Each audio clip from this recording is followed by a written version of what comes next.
ರಾಜೇಂದ್ರನ ಎದುರಿಸಕ್ಕಾಗದೆ ಅವನ ಬೆನ್ನ ಹಿಂದೆ ಸಂಚು ಮಾಡಿ ಅವನನ್ನ ಮುಗಿಸ್ಬಿಟ್ರಲ್ಲ ನೀವೆಲ್ಲ. ನಿಮ್ಮನ್ನು ಯಾರನ್ನು ಉಳಿಸಲ್ಲ.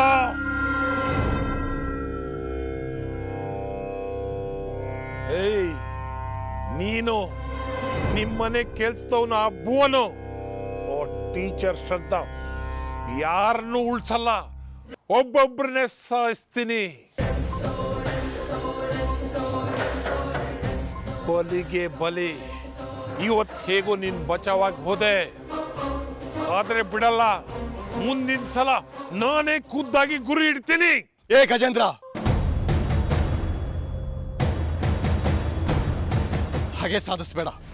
ನೀನ್ ಅಂದ್ಕೊಂಡಿರೋದು ಸತ್ಯ ಅಲ್ಲ. ರಾಜೇಂದ್ರನ್ ಸಾವಿಗೆ ನಾನು ಕಾರಣ ಅಲ್ಲ. ಹಾಗಾದ್ರೆ ನಾನ್ ಕಾರಣನಾ?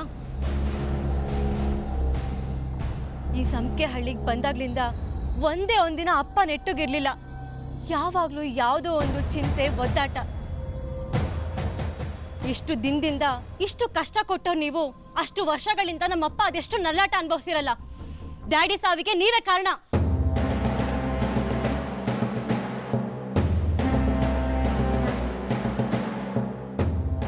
ಆದ್ರೆ ಅಪ್ಪನ ವಂಶ ಇನ್ನೂ ಬಾಕಿ ಇದೆ. ಹಾಗೆ ಅಪ್ಪನ ಪ್ರತೀಕಾರನೂ ಬಾಕಿ ಇದೆ. ಎಲ್ಲ ಒಂದೊಂದಾಗಿ ತೀರಿಸ್ತೀನಿ ನಾನು. ಬಿಡಲ್ಲ, ಯಾರನ್ನು ಬಿಡಲ್ಲ. ನೋಡಮ್ಮ ಸುಕನ್ಮತಿ, ಮುಂಚೆ ನಿಮ್ಮ ತಂದೆ ನಾನು ಹೇಗಿದ್ದೀವಿ ಅಂತೇಳಿ ಬಹುಶಃ ನೀನು ನೆನಪಿರ್ಲಿಕ್ಕಿಲ್ಲ. ಅಷ್ಟು ಚಿಕ್ಕವಳಿದ್ದೆ ನೀನು.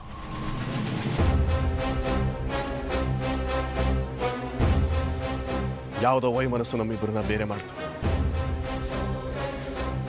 ಅವತ್ತಿನಿಂದ ಅವನ ದಾರಿ ಬೇರೆ ಆಯ್ತು. ಆದರೆ ಅವನು ಹೋಗ್ತಾ ಇದ್ದ ದಾರಿ ಸರಿ ಇರಲಿಲ್ಲ.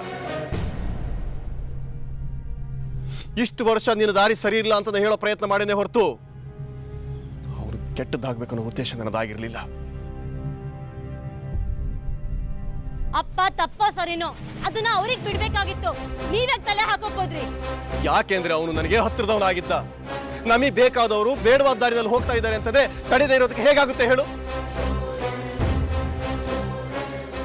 ಅದೇ ತರ ಅವನ್ನ ಅಲ್ಲಿಂದ ಹೊರಗಡೆ ಕರ್ಕೊಂಡ್ಬರೋದಕ್ಕೆ ತುಂಬಾ ಒದ್ದಾಡ್ದೆ ನಾನು. ಆದರೆ ಆಗ್ಲಿಲ್ಲ.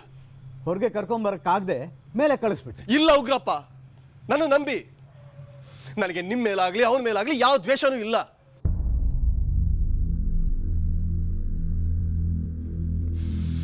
ಅವನು ಯಾಕೆ ಹಾಗೆ ಮಾಡ್ಕೊಂಡು ನನಗೆ ಖಂಡಿತವಾಗಿಯೂ ಗೊತ್ತಿಲ್ಲ. ಅವನ ಸಾವಿನ ವಿಚಾರವಾಗಿ ದೇವರ ಸತ್ಯವಾಗ್ಲೂ ನನಗೇನೂ ಗೊತ್ತಿಲ್ಲ.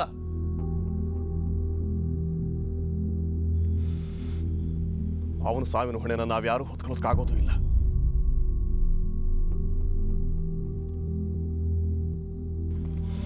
ಹಾಗೇನೆ ತಲೆಗೆ ತಲೆ ಅಂತ ಹೋದರೆ ಒಂದಿನ ಎಲ್ಲರೂ ಖಾಲಿ ಆಗ್ತೀವಿ. ಸಂಪಿಗೆ ಹಳ್ಳಿನಲ್ಲಿ ನದಿ ಹರಿತಾ ಇದೆ, ಆದರೆ ರಕ್ತ ಹರಿಯೋದು ಬೇಡ. ಇಷ್ಟು ಹೇಳಬೇಕಾಗಿತ್ತು, ಹೇಳಿದ್ದೀನಿ. ನನ್ನ ಮಾತು ನಿಮಗೆ ಅರ್ಥ ಆಗಿದೆ ಅಂತ ಅಂದ್ಕೊಳ್ತೀನಿ.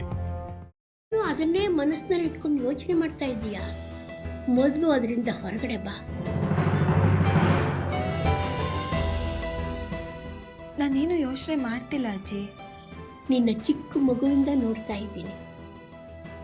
ಯಾವುದಾದ್ರೂ ಯೋಚನೆಯಿಂದ ಹೊರಗಡೆ ಬಂದೆ ಅಂತ ನೀನು ಮಾತು ಹೇಳಿದ್ರು ನಿನ್ನ ಮನಸ್ಸೆಲ್ಲ ಅದರಲ್ಲೇ ಇರುತ್ತೆ. ಅದಿತಿ, ಯಾವ್ದ್ರ ಬಗ್ಗೆ ಯೋಚನೆ ಮಾಡ್ತಿದ್ಯಾ? ಶ್ರೀಚಕ್ರ ನಮ್ಮ ಕೈವಶವಾದ್ರೆ ಇಡೀ ಜಗತ್ತೇ ನಮ್ಮ ಪಾಳೆ ಪಟ್ಟೆ.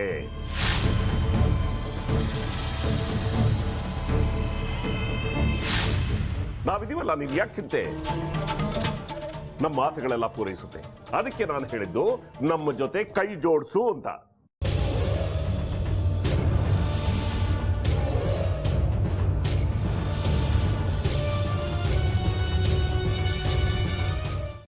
ವೆಜ್ ಖಾರ ಬಾತ್ ಮಾಡುವ ವಿಧಾನ: ಒಂದು ಬಾಣಲಿಗೆ ತುಪ್ಪ, ಸಾಸಿವೆ, ಕಡಲೆಬೇಳೆ, ಉದ್ದಿನಬೇಳೆ, ಗೋಡಂಬಿ ಹಾಕಿ ಹುರಿದು ಕರಿಬೇವು, ಬಾಡಿಗೆ ಮೆಣಸಿನಕಾಯಿ, ಕ್ಯಾರೆಟ್, ಬಟಾಣಿ, ಟೊಮ್ಯಾಟೊ, ಕಲ್ಲುಪ್ಪು, ಬೆಲ್ಲ, ಬಿಸಿಬೇಳೆ ಬಾತ್ ಪುಡಿ, ಅರಿಶಿನ, ರವೆಯ 3 ಅಳತೆಯಷ್ಟು ನೀರು ಹಾಕಿ ಚೆನ್ನಾಗಿ ಕುದಿ ಬಂದ ಮೇಲೆ ಹುರಿದ ಬನ್ಸಿ ರವೆ ಹಾಕಿ ಕಲಸಿ. ಈಗ ವೆಜ್ ಖಾರ ಬಾತ್ ಸವಿಯಲು.